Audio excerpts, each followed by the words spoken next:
Hello students, welcome back to my channel.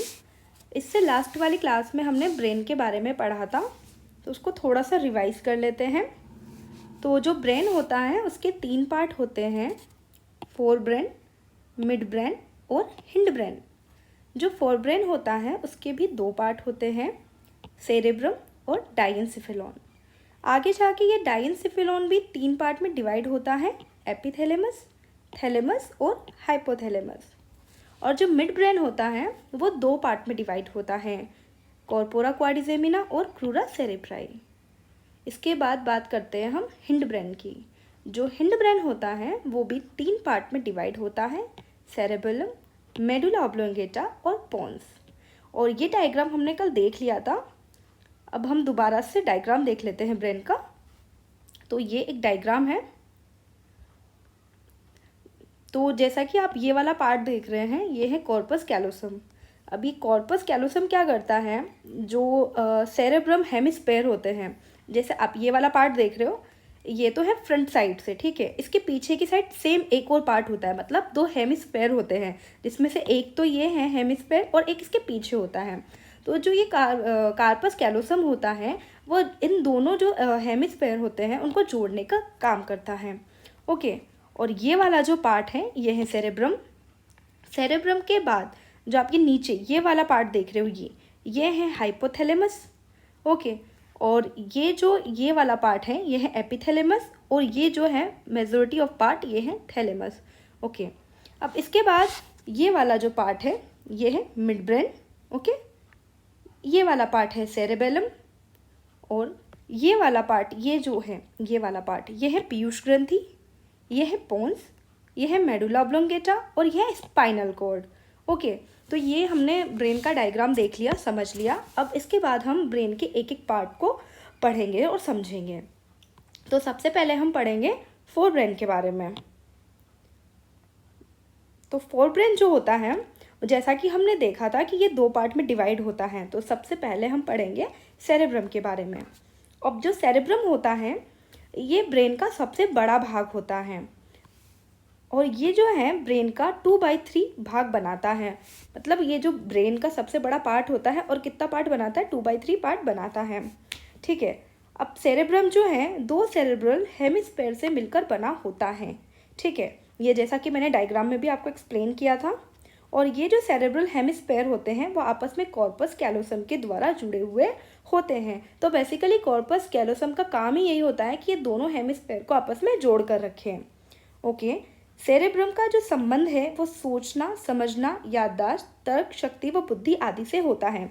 यानी कि हमारे ब्रेन का जो ये पार्ट है सेरेब्रम, इसका काम क्या होता है, सोचना, समझना, तर्क, बुद्धि, इनसे इसका संबंध होता है। ये सब काम ये सब काम ब्रेन के कौन से पार्ट के द्वारा कंडक्ट होते हैं, सेरेब्रम के द्वारा, ठीक है। तो ये तो बात हो गई सेरेब्रम की। आगे देखते हैं।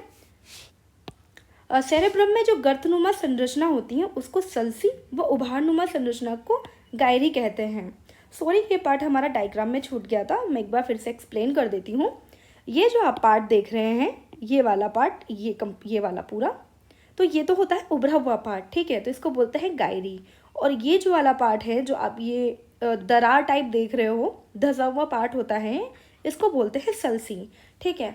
और एक बात और कि जिस व्यक्ति के ब्रेन में गायरी और सल्सी वाला पार्ट ज़्यादा होता है, तो ऐसा कहते हैं कि वो व्यक्ति उतना ही ज़्यादा इंटेलिजेंट होता है, ओके। अब उसके बाद हमने सबसे पहला पार्ट पढ़ लिया ये सेरेब्रम। अब दूसरा इसका पार्ट आता है डाइएन्सेफेलॉन। अब डाइएन्सेफेलॉन हमने देखा था कि वो 3 पार्ट में डिवाइड होता है, एपिथैलेमस, थैलेमस और हाइपोथैलेमस। तो सबसे पहले हम देखेंगे एपिथैलेमस के बारे में। अब एपिथैलेमस, इसमें पीनियल ग्लैंड जुड़ी हुई होती हैं, ठीक है। ये जो एपिथैलेमस वाला पार्ट है इसमें ये पीनियल ग्लैंड जुड़ी हुई होती हैं। उसके बाद है थैलेमस। थैलेमस जो है डाइएन्सेफेलॉन का सबसे बड़ा भाग होता है, ठीक है।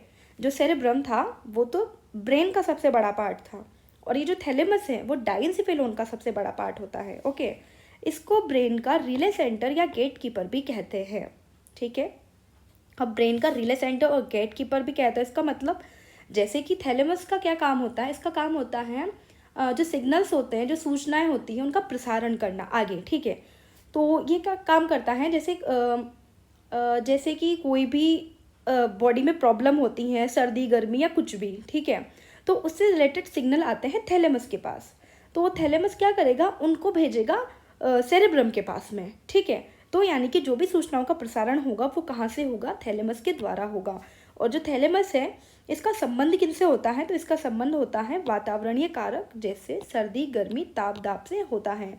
अगर आपको जैसे सपोज कीजिए कि पास में कोई गर्म वस्तु रखी हुई है और अगर आपका हाथ उस तक जाता है और अगर आपको गर्मी लगती है तो सबसे पहले ये जो सिग्नल है वो जाएंगे थैलेमस के पास और थैलेमस से जाएंगे ये सेरेब्रम के पास, ठीक है। तो ये आगे से कंडक्ट होता है और हमें सिग्नल मिलते हैं कि हमें वहाँ से अपना हाथ हटा लेना है। ओके, अब थर्ड वाला पार्ट है इसका हाइपोथैलेमस। तो हाइपोथैलेमस में क्या होता है कि ये पीयूष ग्रंथि के कार्यों पर नियंत्रण करता है, इसीलिए इसे हेड मास्टर ग्लैंड कहा जाता है, ठीक है।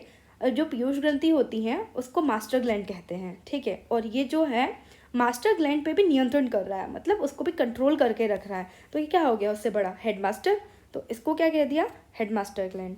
ओके, अब हाइपोथैलेमस का संबंध किससे होता है, भूख प्यास सोना जागना घृणा प्यार भावना आदि से होता है। जो फीलिंग्स होती हैं उससे होता है, भूख प्यास, अगर हमें भूख लग रही है प्यास लग रही है तो ये कहाँ पे हमारे पास सिग्नल जाएंगे, कहाँ पे कंडक्ट होंगे, हाइपोथैलेमस के पास में, ठीक है। इसमें शरीर के ताप नियंत्रण का केंद्र भी होता है। अब ये आप ध्यान रखिएगा, ऑल्फैक्टरी जो सेंटर होता है फोर ब्रेन में होता है, ठीक है। लेकिन ये डेवलप कहाँ होता है, किस में होता है, ये डॉग और डॉग फिश में अधिक डेवलप होता है, मनुष्य में ये डेवलप नहीं होता है, ठीक है। इनको हिंदी में ऑल्फैक्टरी सेंटर को घ्राण पिंड भी कहा जाता है। अब इसका हमारे पास सेकेंड पार्ट है ब्रेन का, मिड ब्रेन, ठीक है। तो यहाँ पे ये एक डायग्राम है, तो आप इसमें ये 4 पिंड देख रहे हो, ठीक है। तो ये 2 तो हैं अग्रपिंड और ये 2 हैं पश्चपिंड। तो ये है अग्रपिंड, ये हो गए पश्चपिंड, और इन चारों को मिला के बोला जाता है कॉर्पोरा क्वाड्रिसेमिना। और ये जो आप ये देख रहे हो ये निकलते हुए, ये इनको बोलते हैं क्रूरा सेरेब्राई। तो जो अग्रपिंड होते हैं वो क्या काम करते हैं, ये करते हैं देखने का, मतलब देखने से संबंधित होते हैं ये। और जो पश्चपिंड होते हैं वे सुनने से संबंधित होते हैं। ये देखिए अग्रपिंड, इसका काम देखने से संबंधित, पश्चपिंड सुनने से संबंधित। क्रूरा सेरेब्राई मिड ब्रेन को हिंड ब्रेन से जोड़ने का काम करता है। जो क्रूरा सेरेब्राई होता है मिड ब्रेन और हिंड ब्रेन इनके बीच में कनेक्टिव का काम करता है, उनको जोड़े रखता है, ठीक है। तो ये मिड ब्रेन वाला पार्ट यहाँ हो गया। अब इसके बाद है हम बात करेंगे हिंड ब्रेन की, यानी कि पश्चिम मस्तिष्क की। हिंड ब्रेन का जो सबसे पहला पार्ट होता है वो है सेरेबेलम। अब जो सेरेबेलम है वो सेरेब्रम के बाद दूसरा सबसे बड़ा भाग होता है। अगर ये पूछा जाए कि ब्रेन का सबसे बड़ा भाग कौन सा होता है तो वो आएगा अपना सेरेब्रम। और अगर फोर ब्रेन मिड ब्रेन और हिंड ब्रेन में पूछा जाए तो आएगा फोर ब्रेन।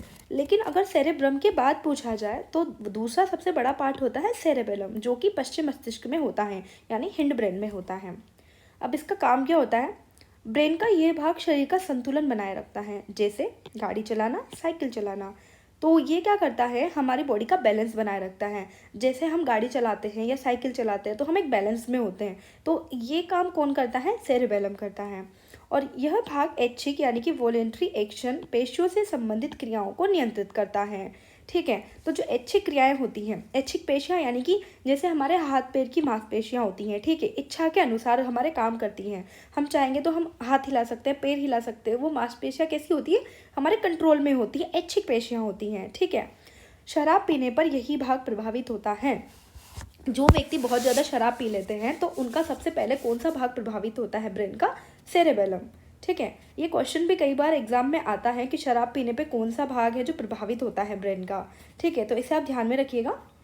अब दूसरे पार्ट के बारे में बात करते हैं, मेडुला ऑब्लोंगेटा। यह भाग अनैच्छिक क्रियाओं पर नियंत्रित करता है। अब हमने सेरेबेलम के बारे में पढ़ा, वो तो थी ऐच्छिक क्रियाएं। अब मेडुला ऑब्लोंगेटा क्या करता है, अनैच्छिक क्रियाओं पर नियंत्रित करता है। अब अनैच्छिक क्रियाएं कैसी होती है, जैसे कि पाचन हो गया, श्वसन हो गया, हमारे शरीर में जो रक्त का जो बहाव होता है, फ्लो होता है, वो हो गया, ठीक है, खांसी हो गई, छींक है, तो ये क्या होती है, अनैच्छिक क्रियाएं होती हैं। ये हमारी इच्छा से नहीं होती, ना हम इनको रोक सकते हैं, ठीक है। तो जैसे आहार नाल में भोजन का गमन, उल्टी आना, श्वसन, खांसी, छींक और ब्लड का फ्लो। ठीक है, ब्रेन का यह सबसे सेफ पार्ट होता है। कौन सा होता है? Medulla oblongata. अब इसका थर्ड पार्ट देखते हैं, पोन्स। इसमें श्वसन दर को सामान्य बनाए रखने वाला केंद्र पाया जाता है जिसे न्यूमोटॉक्सिस केंद्र कहा जाता है। ठीक है, एक केंद्र होता है न्यूमोटॉक्सिस, उसका क्या काम होता है कि वो श्वसन दर को सामान्य बनाए रखता है। और ये केंद्र कहाँ पे पाया जाता है? पोन्स में। ये भी अच्छा क्वेश्चन है, एग्जाम में आ सकता है। ठीक है, अब बात करते हैं ब्रेन स्टेम के बारे में। अब ब्रेन स्टेम किसे कहते हैं? हिंड ब्रेन, पोन्स और मेडुला ऑब्लोंगेटा, तीनों को मिलाकर जो पार्ट बनता है उसको कहा जाता है ब्रेन स्टेम। ठीक है, तो इसमें 3 पार्ट आएंगे, हिंड ब्रेन, पोन्स और मेडुला ऑब्लोंगेटा। ठीक है, ये हम डायग्राम में देखते हैं। ये देखिए, ठीक है, ये पोन्स और मेडुला ऑब्लोंगेटा। ठीक है, और ये एक आ जाएगा इसमें हिंड ब्रेन। ठीक है, तो तीनों को मिला के जो ये बनता है स्टेम, उसको बोलते हैं हम ब्रेन स्टेम। तो आज हमने ये ब्रेन का पार्ट कंप्लीट कर लिया है।